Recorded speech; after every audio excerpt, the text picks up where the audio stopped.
तुलसी देवी की कहानी। तुलसी से जुड़ी एक कहानी बहुत प्रचलित है। श्रीमद् देवी भागवत पुराण में इनके अवतरण की दिव्य लीला की कथा भी बनाई गई है। एक बार शिव ने अपने तेज को समुद्र में फेंक दिया था। उससे एक तेजस्वी बालक ने जन्म लिया। यह बालक आगे चलकर जलंधर के नाम से पराक्रमी दैत्य राजा बना। इसकी राजधानी का नाम जलंधर नगरी था। जलंधर का विवाह दैत्यराज काली नेमी की पुत्री वृंदा से हुआ।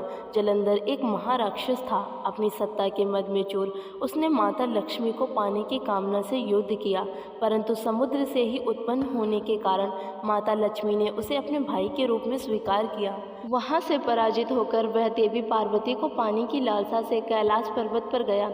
भगवान शिव का रूप धरकर माता पार्वती के समीप गया, परंतु माँ ने अपने योग बल से उसे तुरंत पहचान लिया तथा वहां से अंतर्ध्यान हो गईं।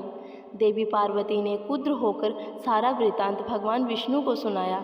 जलंधर की पत्नी वृंदा अत्यंत पतिव्रता नारी थी। उसी के पतिव्रता धर्म की शक्ति से जलंधर ना तो मारा जाता था और ना ही पराजित होता था। इसलिए जलंधर का नाश करने के लिए वृंदा के पतिव्रता धर्म को भंग करना बहुत आवश्यक था। इसी कारण भगवान विष्णु ऋषि का वेश धारण कर वन में जा पहुँचे, जहाँ वृंदा अकेली भ्रमण कर रही थी।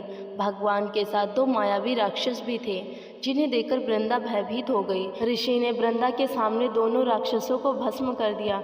उनकी शक्ति देखकर वृंदा ने कैलाश पर्वत पर महादेव के साथ युद्ध कर रहे अपने पति जलंधर के बारे में पूछा। ऋषि ने अपनी माया से दो वानर प्रकट किए। एक वानर के हाथ में जलंधर का सिर था तथा दूसरे के हाथ में धड़। अपने पति की यह दशा देखकर वृंदा मूर्छित होकर गिर पड़ी। होश में आने पर उन्होंने ऋषि रूपी भगवान से विनती की कि वह उनके पति को जीवित करें। भगवान ने अपनी शक्ति से दोबारा जलंधर का सिर धड़ से जोड़ दिया, परंतु स्वयं भी वह उसी शरीर में प्रवेश कर गए। वृंदा को इस छल का जरा भी आभास न हुआ। जलंधर बने भगवान के साथ वृंदा पतिव्रता का व्यवहार करने लगी, जिससे उसका सतीत्व भंग हो गया। ऐसा होते ही वृंदा का पति जलंधर युद्ध में हार गया।